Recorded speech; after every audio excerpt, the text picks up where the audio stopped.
रज पर्व उपलक्षे सुंदर सरल रचना। सर्वप्रथम उपक्रम। भारतीय संस्कृति रे पर्वपर्वाणी गुड़िक आम जीवन सहित अंगांगी भावे जड़ित। सामाजिक जीवन को सरस सुंदर करने साधारणतः पर्व गुड़िकर सृष्टि। ओडिशा रे पालन करा जाउथुवा पर्व मानक मध्यरु रज पर्व अन्यतम। एहा ओडिशा रे झियो बोहू मानकर एक स्वतंत्र एवं प्रधान पर्व। रज पर्व पालन विधि। रज पर्व आषाढ़ मासरे पड़े। ज्येष्ठ मास शेष दिन ठारू आषाढ़ मास द्वितीय दिन पर्यंत माने 3 दिन धरी रज पर्व पालित हुए। प्रथम दिन को पहली रज, द्वितीय दिनटी को रज संक्रांति और तृतीय दिनटी को भूमि दहन कहती।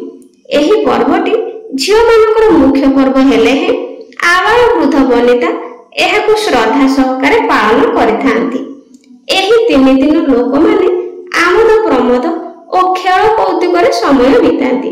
घरे घरे नाना प्रकार सुस्वादु खाद्य विभिन्न प्रकार पिठापणार आयोजन करा जाय थाए। सजबाज दिन पोड़ पिठा प्रस्तुति रज पर्वर विशेष आकर्षण। पहली रज सकाळु झियो और बोहू माने निजर नित्यकर्म सारी नूतन वस्त्र परिधान करी चंदन टीका, पादरे अलता, चक्षुरे कजल, मुंडरे टिकिली बा सिंदूर टीपा सेमानक सौंदर्य बढ़ाई थाए। कुआरी माने खाली पादरे भूमि रे न चलिबा हेउची एक पारंपरिक विधि। एथिपई पूर्वे झियो माने गुआ खोलपा पिंधुथिबा स्थळे वर्तमान चपल पिंधुछंती।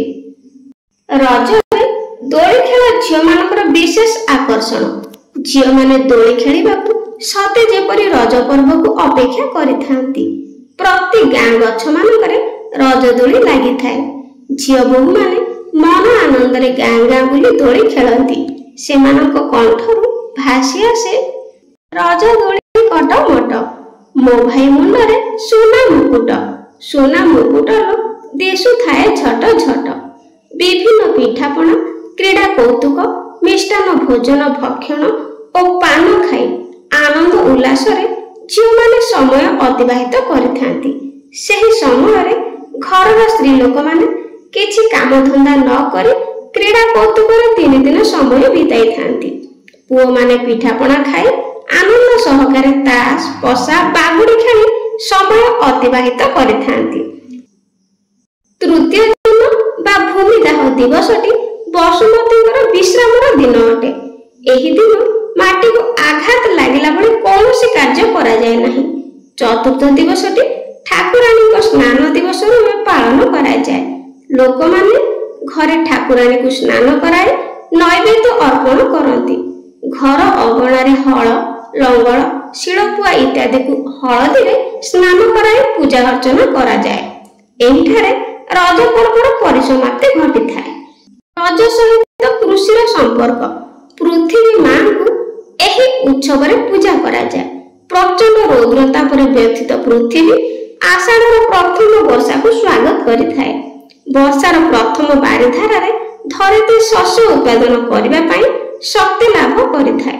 फल रे पूर्वर बुणा जायथिबा शस्य सबुर अंकुरोद्गम हुए एवं वर्षा पानी पई ताहा धीरे धीरे बढ़िबाकु लागे।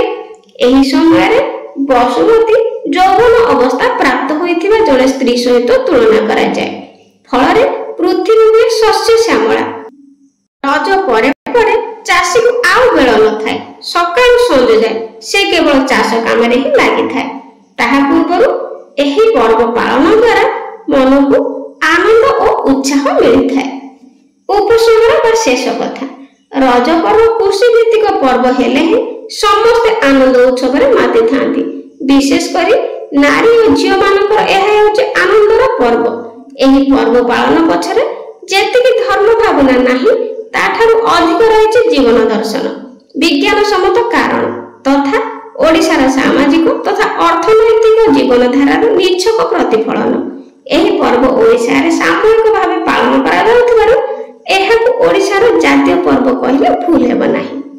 तो पिला माने वीडियोटी पसंद आस्तिले लाइक कर दबो। समस्त को हैप्पी रज।